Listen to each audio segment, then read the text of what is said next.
To use some words, I guess, it's been hectic.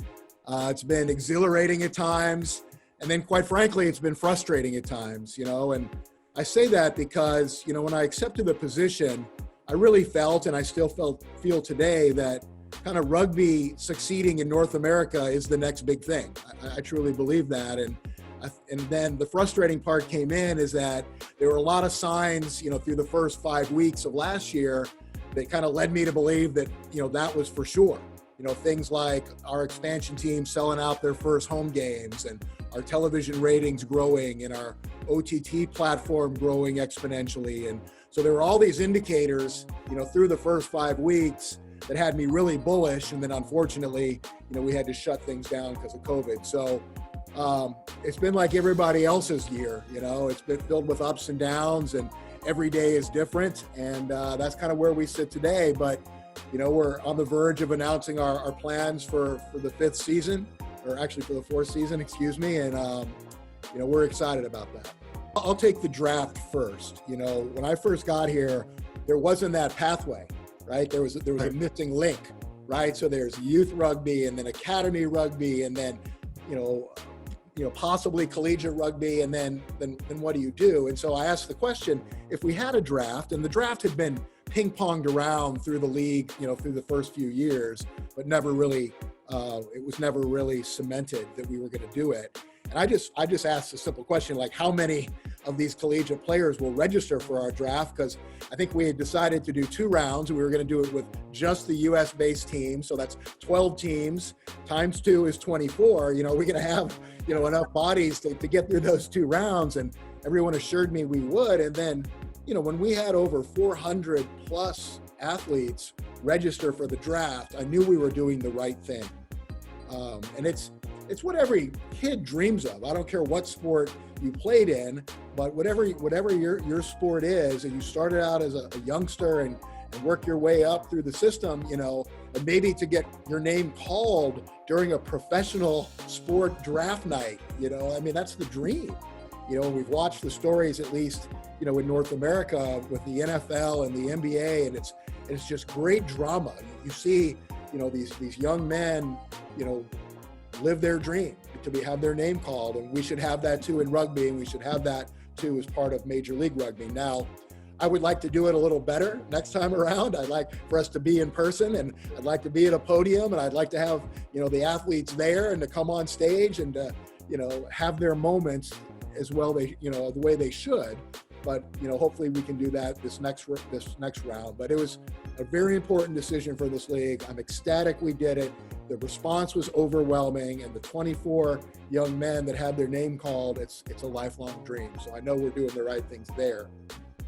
As far as the grassroots development initiatives, this should have been year 1 stuff for this league. It really should. And the development of the game at the youth level, the development of the game at the academy level is at the forefront, because, they become your fans. If you're in a local market, they become the first 1,000 or 2,000 or 5,000 in a perfect world, people through the turnstiles on the Saturday.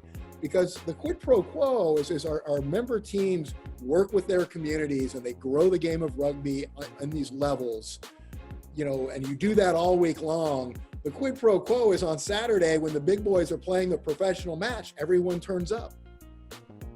The people that are affected, boys and girls, their families, their friends, and that is the bedrock of your attendance, for a professional team, or it should be. And so I think we're late to the game, but better late than never. Not to say we weren't doing a lot of this work, and we have been for the past, 3.5 years, but, now it's formalized, and now it's an arms race, right? You've seen US Rugby kind of anoint certain of these programs, and now the rest of the teams are like, hey, we got to be anointed, for our academy program, and it's all great. And that's part of the blessing of the 300 days we had between shutting down last year and beginning this year, right? It's given our member teams the time and the resources to focus in on youth rugby initiatives in their market and the academy programs in their market. So it's awesome stuff on both fronts.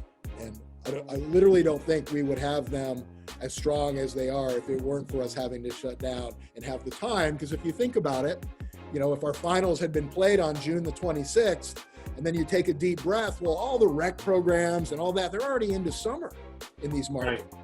And so, we've missed that window again. So now we haven't missed the window. We've been able to go out and reach out to all the rec programs and what have you that are playing rugby in our markets and formalize a relationship with them to our teams.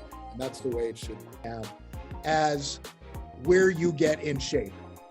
So you could theoretically come in and be out of shape and then use that training camp time to get into shape. I don't think that happens anymore. Right. I think the physicality and the work that our athletes do is now a year-round program. I think basically for the most part, athletes, professional athletes in general, stay in shape year-round.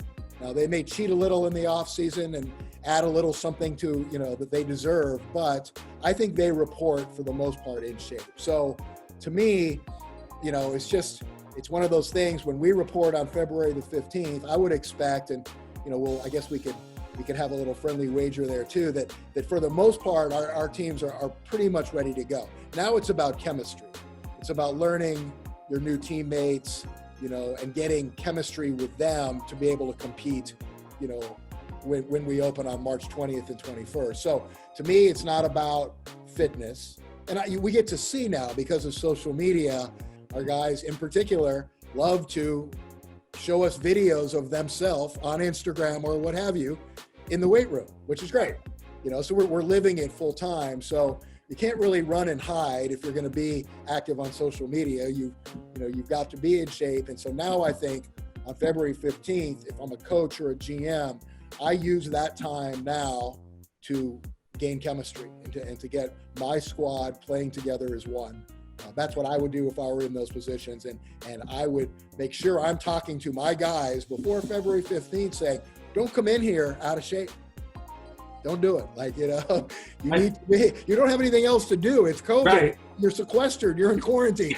Everyone go down to your basement, get a bike, get a weight, but do not show up severely out of shape. Health and safety is at the forefront of that we can actually get in a 16-match season and play our finals on October the 1st on what I like to refer to as Big CBS in prime time.